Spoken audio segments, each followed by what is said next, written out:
Hey guys, welcome to the Driven Not Given podcast. And in this episode, we're going to be exposing the network marketing industry. Stay tuned.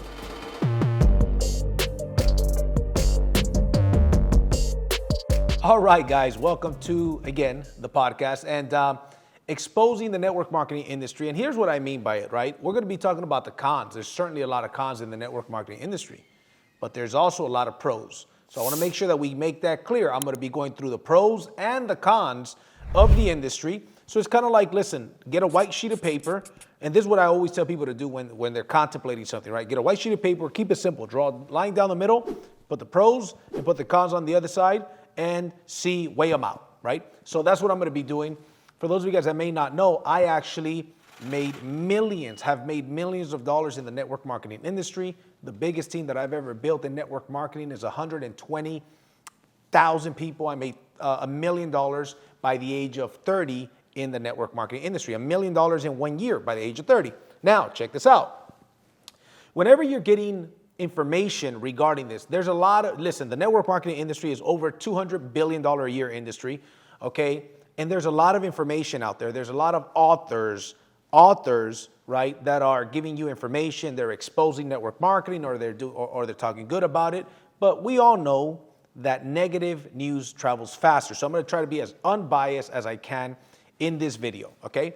Now, when I mention authors, I'm talking about written authors and spoken authors, right? When I mean podcasts, YouTube channels, blogs, websites, whatever the case may be, right? So there's also three types of authors. When you are getting this information, there's number one author is a person that's never done network marketing, never participated in network marketing. They're just putting out content because it makes them money, because that's what they do. And they're getting opinions and stories of other people, but they have no firsthand experience. I think that's very important to know. Who is this information coming from? Which is a reason why I mentioned to you my credentials inside of the industry. I'm 39 years old. I started 21 years ago. At the age of 18, I made a whopping $60 my first 6 months. I made an average of $10 per month. Was I a failure? 100%. Do most people fail network marketing? 100%. But most people fail at everything they do anyways. So we're going to get into that. So the first type of author is the person that has no experience. They're using secondhand experience, whatever they believe based on the information they've gotten. The second kind of author is a person that has tried network marketing and failed. Naturally, they're probably going to be biased towards talking bad about network marketing. And let's face it. I mean, come on, let's face it. The same reason that Yelp reviews work. Yelp reviews, for example, people are more likely to put a Yelp or a Better Business Bureau review than a negative one versus a positive one. Let's just be honest. Sometimes I want to write a negative comment, if I had a bad experience, and I realize, man, okay, if I'm going to write this negative comment, I'm going to also write some positive comments of some of the businesses that I frequent, right? And show them some love, because I don't want to just be the guy that just goes out there with negativity. But sometimes the service may be so bad that I want to go and talk crap. The same thing with network marketing. Who are the more vocal people? Those people that have failed, right? As a matter of fact, today I'm also shooting an episode on attributes of a quitter. That's going to come out the week after this episode comes out. So anyways, the second type of author is a person that tried it and failed. And then the third type of author is somebody's giving you their opinion, and they tried network marketing and succeeded. Okay? Three completely different types of people. And it's very interesting. And you can guess who's going to be positive about it, who's going to be negative about it. And so the fact that I've been successful at it, that I've over 2 decades in this industry, gives me some incredible credibility to talk on this subject, because I know it firsthand. I've recruited thousands of people in my career, personally, thousands, and my teams combined, have had probably close to 1 million consultants throughout those 2 decades, right? Combined between, those 2 decades. So anyways, we're going to get into that right now. Now, here's the deal. Before we move on, I want to make a couple things clear. There's network marketing, also known as multi-level marketing. Pretty self-explanatory, both names. It goes by both names. Nowadays, it goes by network marketing or social marketing, right? But it also is known as MLM. MLM, meaning multi-level marketing, because you get paid on multiple levels and you are marketing. Network marketing, you are marketing primarily to your network, right? And that is a very good thing. Some people will say that's what I don't like about network marketing. Fair enough. I don't like network marketing because I don't want to talk to my friends and family members. So I've had people come and talk to me, you know what I mean, about network marketing, and I hate it when they talk to me about it and blah, blah, blah, blah, blah. You know what's funny? When I started in network marketing, I started calling friends because that's what I was told to do. And that is what you should do, even if you're not in network marketing. I mean, shit, let's face it. What if you're a real estate agent? You just got your license today. Wouldn't it be a good idea for you to go out there and call as many people as you know, especially homeowners, to let them know at the very least that you are now a licensed realtor? Of course, that'd be a good idea. If you opened up a restaurant, wouldn't it be a good idea for you to call your friends, family, and neighbors to let them know, hey man, I just started my own restaurant down the street. It's called Mama's Cafe. It's a brunch place. By the way, shout out to Mama's Cafe in Whittier, California. That's my buddy Melvin and Carla out there. They just opened up that restaurant. But that's what he did. He tells me, JC, I'm opening my own restaurant. I'll keep you informed. Sounds good. When he had his pre-launch, he told me, guess what? We went and supported his business. So whether you open up your own business, your own restaurant, whether you join the insurance world or the real estate world or whatever industry you're in, the solar industry, wouldn't it be a good idea for you to market to your warm market, or at the very least let them know that that's what you do? Of course it would. But for some reason, people have a problem with network marketing. Let's be honest. And here's how I know this. This is why this particular thing I just said is so important. I was doing a training at a real estate company once, and I was asking how many people here can honestly say that over 200 people know beyond the shadow of a doubt that you are in the real estate industry. Again, it was a real estate office. Very few hands went up. One guy mentions how his neighbor, right, when a for sale sign popped up on his house, his neighbor that he has barbecues with, a for sale sign went up and it wasn't with him. Then he talks to the guy tells him, bro, I didn't know you were a realtor. How come you didn't tell me you're a realtor? I just signed with this other company. I'm selling my house. And I told the guy, you know why? Because you don't deserve his business. How long have you been neighbors with this guy? I think over 6 years. I said, in 6 years, this guy doesn't know that you're a realtor. You were a secret agent, therefore you don't even deserve his business. Again, it goes back to the warm market, right? So anyways, network marketing, multi-level marketing.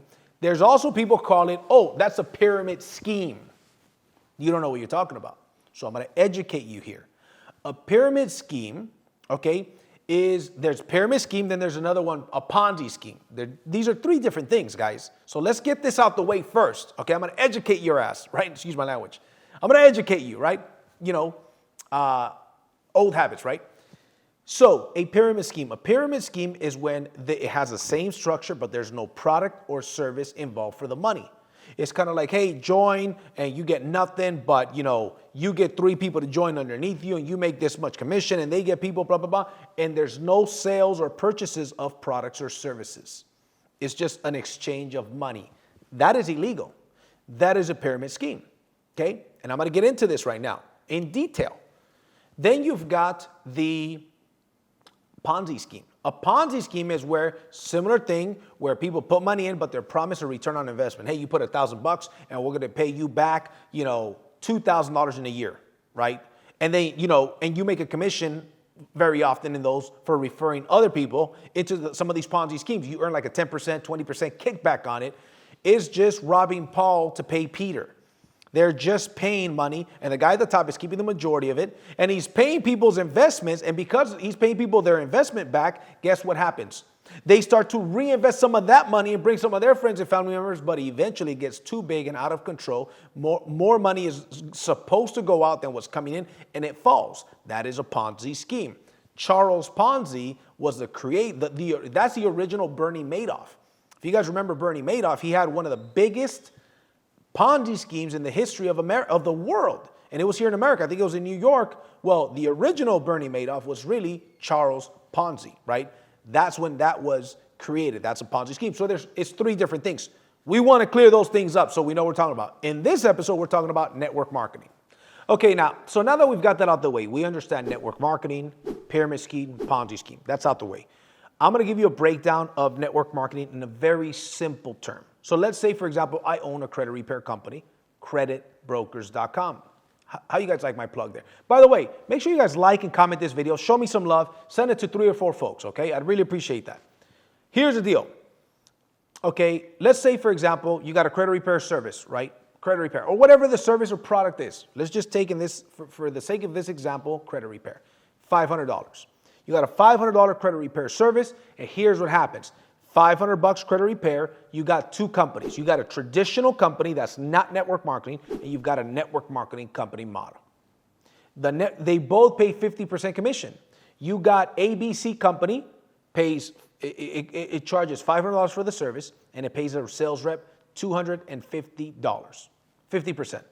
The network marketing company, right, XYZ network marketing company, credit repair network marketing company, pays the same $250 in commissions, but they don't pay $250 to the seller. They only pay the seller 20%, which is a $100 commission. ABC Credit pays the seller $250, right? This other company pays the seller $100. When this other company, traditional company, ABC, pays them $250, that's where it stops. This other company says, look, we're going to pay you only $100. However, we are going to give you the opportunity to start a company, within our company.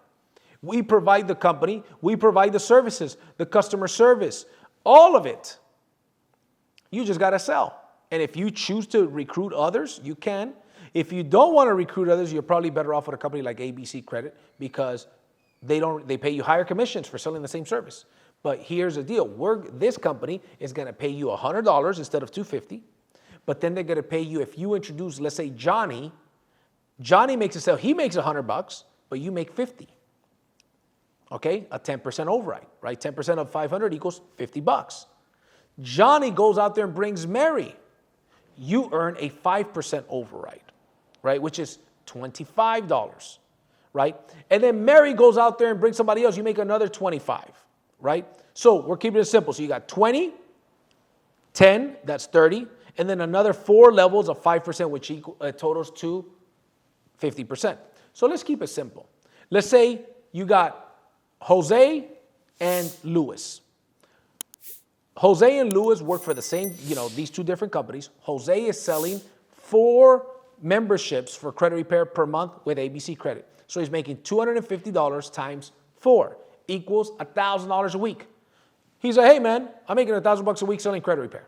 That's what I make. I'm a credit repair sales guy. I make an average of $1,000 a week because I sell an average of 4 deals a month. Well, if Luis over here, that's Jose and that's Luis. If Luis over here does the same thing with this company, he's only making $400 because he makes $100 per sale. 400 times 1,000 versus 1,000, 1,000 is much better. But here's what he does. He says, listen, I know how to sell 4 sales per month. Therefore, I can probably teach others to sell 4 sales per week. Okay? So what would that do? So let's say Luis gets 5 people. He introduces 5 friends and family members. Hey man, 80% of people have bad credit. My company sells a great credit repair service. They're looking for some people, right? They're expanding in this area. Are you interested? I could send you some information to check out. I could take you to an event, to an open house. And he exposes them to his company. They see, they're like, wait a minute. I got bad credit. My mom's got bad credit. Everybody I know's got bad credit. I can sell this. Sign me up. I want to sell credit repair for XYZ credit repair company. Now, let's say Luis gets to a point where he helps train 5 friends and family members that he introduced to sell 4 per week. 4 per week. He makes a $50 override because that's his first level. So they make $100 on every one. So they're making $400 a week. They're selling 4 a week. So they're making $400 a week, but he's now making $200 off of each. $200 off of each. Not too shabby, right? Because he makes $50 per sale. So 200 times 5 people equals $1,000 a week. So now Luis is making $400 a week off of his personal sales, but he's also making an extra $1,000 a week because he's got 5 people that are selling credit repair like he is. So now he's at $1,400 a week. And even if let's say he takes that week off, he goes on vacation to Florida, which I happen to just come back from a vacation in Florida for a week. He goes on a vacation to Florida. His guys didn't go on a vacation to Florida. They made their sales. So Jose over here didn't go on a vacation because he says, if I go on a vacation, I make no money. So he makes his 4 sales, makes $1,000 by working. Lewis went on a vacation, but his 5 guys kept working. So he made $1,000. He made the same amount of money on that week on vacation than this guy did, but this guy didn't go on vacation. Why? Because he's got leveraged income. Remember, it's the same amount of money. What if those 5 people that Lewis introduced 5 themselves? So that's 25 on the second level. 25 people doing 4 sales per week equals 100 sales per month. In that scenario, Lewis earns a $25 override on level 2. 25 times 100 equals an extra $2,500. So now he's making $2,500 on level 2, $1,000 on level 1, and $400 on his 4 sales per week. Now he's making what? What is that? That's $3,500, $3,900 a week with a team of 30 people that are doing what he did, which is 4 sales per month.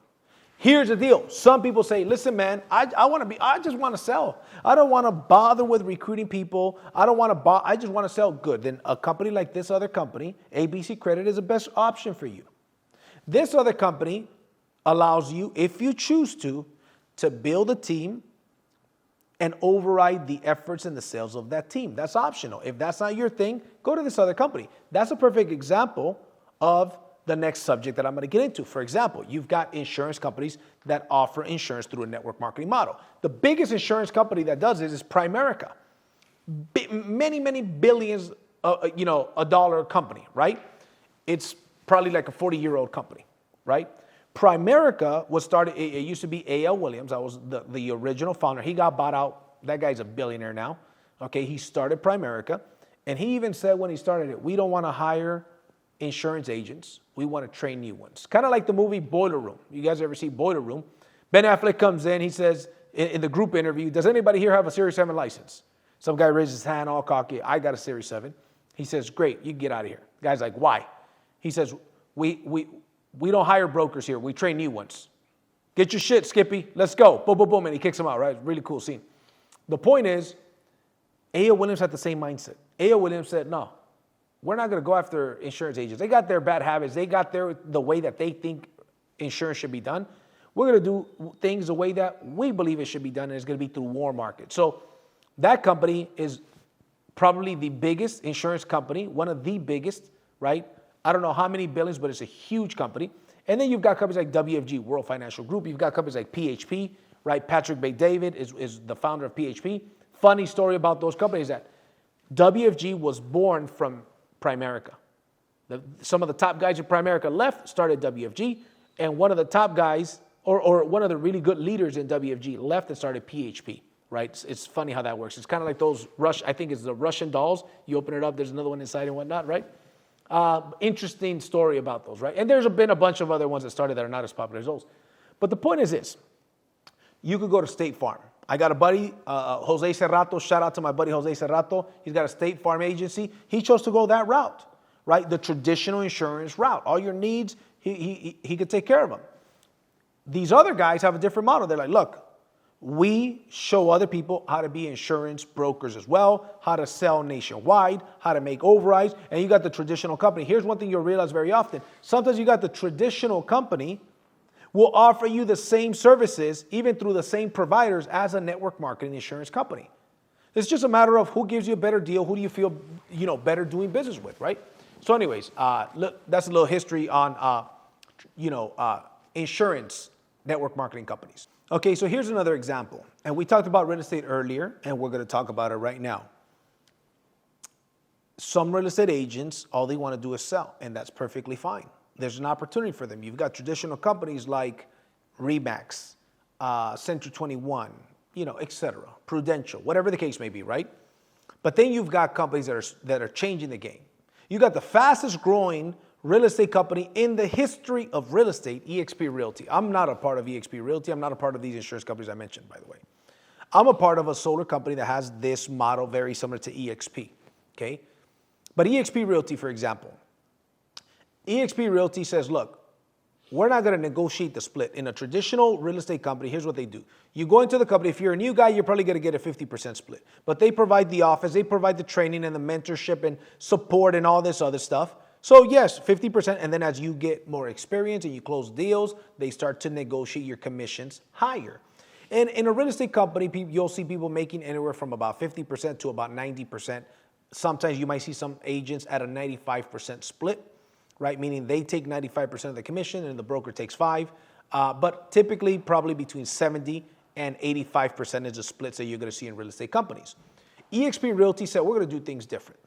We're going to be a nationwide real estate company. And here's what we're going to do. We're going to charge you all to be a part of this company $85 per month, which is one of the keys. That's one of the things that people complain about sometimes. That's another con. Oh, how come it costs money? For example, the solar company I'm with, Power Energy, I'm the #1 team builder and the #1 recruiter and closer of sales in that company of 6,000 people. We charge $85 per month. People say, why do I have to pay $85 per month? I'm over here with this other company. They charge me nothing. And I say, because how long you been there? 5 years. I said, I've been here 2.5 years. I make a multiple 6-figure per year passive income without selling solar at all. And you still have to knock on doors 5 years later. You've got linear income. You could only sell in 1 or 2 states. I could sell in 23 states.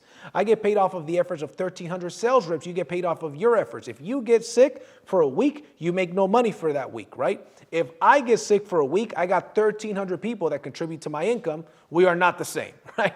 Anyways, that was a little joke. But we're not though. It's the truth. I mean, let's call a spade, right? So here's the deal. eXp says, look, we're not going to play this whole game of negotiating splits. We're going to charge you $85 per month for the technology costs. They're not a brick and mortar. They're a hybrid company. They are a cloud-based brokerage. So the $85 per month is for their website, for their training, for their eXp world, for their CRM, for the ability to build a team, the technology, all kinds of stuff they offer, right? But they say we start everybody at an 80% split. 80% for them, 20% for us. But out of the 20%, they pay half of that or more than half of that, a little bit more than half of that in a 7-tier commission override. So if I join eXp Realty and you are a real estate agent that I know and I show you how eXp works and the benefits of eXp, you say, wait a minute. Let me go ahead and join eXp. This makes sense. I know a bunch of realtors. I think a bunch of realtors are going to eventually join eXp. I might as well get them on my team and make those overrides on the sales that they're going to make for the rest of their career. Because here's the thing. In a traditional real estate company, here's what happens. You got the broker and the realtor. The broker makes a fraction of the action. He makes a piece for his niche, right? He gets paid. Let's say he's got 50 realtors. He's going to get paid an override on every time these 50 realtors make a sale. Now, if you are a realtor, let's say Remax or Century 21, and you introduce your buddy Jay to go sell real estate for that company, you're probably going to get a thank you. But no overrides. Who makes the overrides? The broker does. And he should, though. Here's where we get, these are some of the pros and cons of both. He should make the override, though. Why? It's his business. It's his company. He made the investment into that office. He made the investment into that franchise if it's a franchise. He's providing the training. He's providing the support and the employees. So he should make a piece. Here's a problem with real estate, though. You get a realtor, you start to train them. 5 years later, the guy's trained, making $250,000 a year, $500,000 a year, $1 million a year. He's getting paid. A lot of people like him, know him. He has a big network. Eventually, he says, hey, I'm on a 90% split. If I made an extra 10% on just by making an extra 10% on my sales, I'd add an extra $100,000 to my income per year, just if I get my real estate license. Now I don't need to share 10% with my broker. He's not training me no more. I've been trained. I know how to sell. I got my clientele. I got my referrals. Not only that, if I become a broker, I could hire and train other agents and override them the way my broker overrides me. Now, this guy eventually breaks off and he opens up his own brokerage, right? Now, the original broker, let's call him Johnny, just trained his competition. He just trained this competition, and number two, he lost an income source. This guy was making him probably 80 grand a year, 100 grand a year, 200 grand a year, gone. Not only is he gone, he now becomes a direct competitor.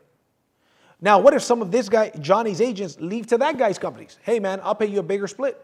You like me more than you like your broker, Johnny. Why don't you come work for my company? Now he becomes a competitor. See how that system, some people would say, is flawed. In my opinion, it is flawed, but so is a network marketing model. But that's an example of the real estate world. So here's what eXp did. What if that never happens? What if everybody's on the same 80-20 split and everybody's a broker from day one? A broker meaning they can override the sales of people they introduce. It isn't just a broker owner of the company. It is, you are the broker from day one. Same thing with my solar company. You are the broker from day one. Day one, you earn the highest commissions in the industry. You get paid 6 levels of overrides and all the other stuff that comes with it. You are the broker from day one. So now EXP says, look, 80-20 split. Once you've paid the company $16,000 for the year, you go on 100% split for the end of the year. So let's say within the first 6 months, you paid in $16,000 in commissions to EXP. The rest of the year, you're on 100% commission. They might charge a couple $100 per file, but that's it. Okay? But you have the ability to build a team. I'll give you an example of EXP. I've got a guy, San Antonio, Texas. He was in my sales organization in network marketing back in 2014. I met with him at the DoubleTree in San Antonio, Texas. I recruited him into my network marketing company. Him and his wife lasted a month. Then I asked the guy that brought him in, Doug, I said, Doug, whatever happened to, Scott? And he says to me, oh, Scott, he went to this company, EXP, man. It's like a network marketing real estate company. Long story short, last I heard, Scott's making $200,000 per month in passive override income. At the time that I heard this, he had 2,500 realtors as a part of his 7-level organization, and his overrides were $200,000 per month. And he was worth somewhere around $100 to $200 million because of the stock options that he had earned, because in EXP and in Power, the solar company I'm a part of, we give you stock options for selling and building a team. But in 2014, the guy was a part of my organization. Now he makes almost $250,000 a month. It might be more than that by now. So there's 2 trains of thought. Some realtors say, hell no, I don't like people. The only people I like are my customers. I don't want to deal with recruiting. I don't want to deal with team building. I'm going to make my money over here selling real estate, and that's it. EXP Realty, though, is the #1 fastest growing real estate company in the world. Why is that? Because of business model. Obviously, it works. My point is that it works. The network marketing industry works. So you got EXP Realty. You got other companies like Real Brokerage. You've got other companies like Level Up Real Estate. Shout out to my buddy George and Crystal over at Level Up Real Estate. They're the founders of that company. So you've got companies like that. You want to build a team, you want to build leverage, be a broker from day one, build a company within a company. Those are good companies for you. You want to go out there and do linear transactional sales, just sell, get paid. Sell, get paid with no leverage income, then go to these traditional companies. But there's a lot of misconceptions in network marketing that people don't understand. And one of them, some of them are Ponzi schemes, pyramid schemes. No, you don't know what you're talking about. It's network marketing, man. Okay, so anyways, here's a couple of tips if you're looking to get started in network marketing. Number 1, the first tip that I would give you is that the litmus test in network marketing is, would people buy the product or service even if there was not an opportunity attached? Whatever you're selling with that network marketing company, would people buy it even if there wasn't an opportunity attached to it? There's a lot of companies out there, because there are some bad companies out there, let's face it.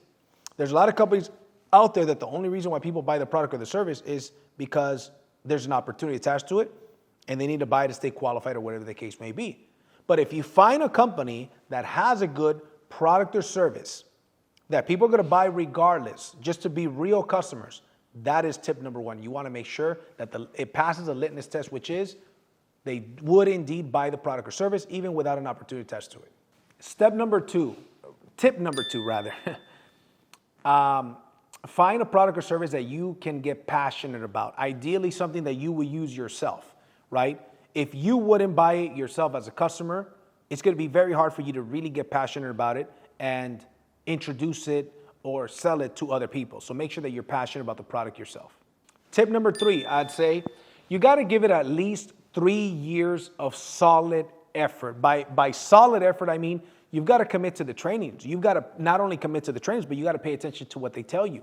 You got to go all in, right? At least 3 years. Let's face it, if you got your real estate license, it'd take 2-3 years minimum for you to really get traction and start making some serious money. The same thing applies with network marketing. The problem is that people look at the price tag of network marketing. Oh, it only costs $200. It only costs $500 or $1,000 to get started. Therefore, they put a value on that opportunity that's only $200, $500, $1,000. It's got a lot more value. I'll give an example. I got passionate about the solar industry. Here's what I saw. There's 90 million homes in America alone that qualify for zero down solar, okay? And less than 4 million have gone solar. That leaves over 86 million homes in America alone that need what we offer, solar panels.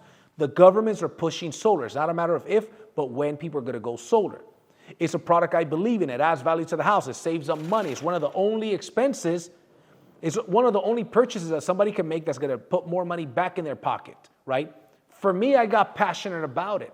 I went all in, right? So you got to find something that you are passionate about and go all in with it. The next one is, if somebody tells you not to do network marketing, you have to ask yourself this question. Would I trade places with that guy financially or that girl? Very often, people that are broke try to give advice on money. It's like people with bad breath trying to tell you a secret sometimes, right? It's like, how come the guy with bad breath is always trying to say a secret and get close to me, man? How come the broke guy is always trying to give advice on money? It doesn't make any sense, right? So you got to ask yourself, hey, listen, would I trade places with that person financially? Or even if they make more money than you, are they where you would like to be? Sometimes you got a guy that's 25 years old that gets advice from a 50-year-old, uncle that maybe makes more money than this guy does, but is unhappy, is in debt, works a ton of hours. Why in the world would you listen to that guy? Now, if they are successful and you would trade places with them, ask them this. Are you willing to train me and mentor me to be successful like you? A lot of times they won't. Here's the thing about network marketing, okay? The people that have the success, the leadership, right? The uplines is called. They know what they're doing. You can find those people that are successful, and they often do trainings. They got a financial incentive to help you become successful. The more successful you become, the more money they make. There's a financial incentive because here's the deal. Comp plan drives behavior. Bottom line, comp plan drives behavior. Their comp plan pays them on multiple levels. Therefore, they want to help you. The more volume, the more sales, the bigger the team that you build, the more money that they make. That's why I say, if that person that's telling you no does indeed have the lifestyle, the finances that you would like, ask them, okay, great. Are you willing to mentor me and show me how to be successful like you? Most of the time, they're not. But in network marketing, they are. So in closing, network marketing is certainly not for everybody. Is it easy? It certainly is not easy. Neither is being successful at anything. Look how many people want to lose weight. How many people are actually successful at it? It's not easy. So it's not easy, but it is worth it. It's one of the very few businesses that you could start for a couple $100 and literally make a 6 or even a 7-figure income, residual income. Here's one of the things that I heard a long time was so true then, it's so true now. Somebody asked me, JC, do you know what residual income is? I said, yes. And he asked me, do you have any residual income? I said, no. He says, and you must not know what residual income is, because if you didn't know what residual income was, you'd run through a brick wall to get it. Now I know what residual income is, and I have a ton of it. And damn right, I would run through a brick wall to get it, because I understand the power of it. It brings freedom. Network marketing is one of those industries that provides that freedom. One of the very few industries that provides the opportunity to even earn a residual income. And I believe that in network marketing, even if you don't make a dime, the person that you will become, if you attend the trainings, if you actually focus, and you attend the trainings and you learn from these people, I believe that some of the sharpest people in the world are in the direct sales and network marketing industry. And even if you don't make a dime, the person that you become will be worth every penny and every minute that you invested in that industry. I've got a bunch of friends that are now in different industries. Some of them are in they have their own video companies. The guy that's shooting my podcast was a part of my organization before. Now he's a successful entrepreneur because of the philosophies, the principles, and leadership that he learned in network marketing. I've got friends that now own their own real estate companies, their own name, and that are flipping homes. And some of the guys got into insurance and different things. The person you become, in a nutshell, network marketing is a personal development vehicle with a compensation plan. So anyways, hope you guys enjoyed this episode of the Driven Not Given podcast. Make sure you guys like and comment this video. It helps the algorithm, helps this video get out there. I appreciate you guys. And as always, see you guys at the top or from the top. Take care.